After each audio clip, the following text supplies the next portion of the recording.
144 বছর পর হয় এই একটি মহাকুম্ভ। এই সুযোগ কি ছাড়া যায়? কাজেই প্রত্যন্ত গ্রাম থেকে বিভিন্ন জায়গা থেকে বহু মানুষ সেখানে আসছেন, আর সেখানে তৈরি হচ্ছে একটা ছোট ছোট গল্প, একটা ছোট ছোট ছবি। আর সেই সমস্ত ছবিগুলোই একত্রিত করছেন আমাদের প্রতিনিধিরা। মধুকল্পিতা কি প্রতিবেদন তুলে ধরেছেন, দেখুন একবার।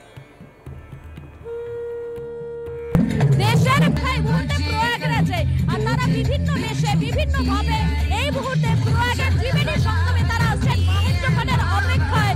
সেই মহেন্দ্রক্ষণের সাক্ষী হতে হওয়ার জন্য তারা এই মুহূর্তে চলে আসছেন, অর্থাৎ তাদের প্রত্যেকেরই গন্তব্য এই মুহূর্তে প্রয়াগরাজের ত্রিবেণী সঙ্গম। আর সেখান থেকে সব ছবি সবার আগে আপনাদের সামনে তুলে ধরছি আমি মধুকল্পিতা, একেবারে প্রয়াগরাজ থেকে। ভিডিও জার্নালিস্ট রবির সেনের সাথে মধুকল্পিতা, রিপাবলিক বাংলা, প্রয়াগরাজ।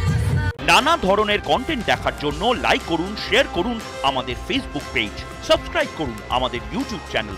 পাশাপাশি অন্যান্য ব্রেকিং নিউজের জন্য অবশ্যই চোখ রাখুন রিপাবলিক বাংলায়।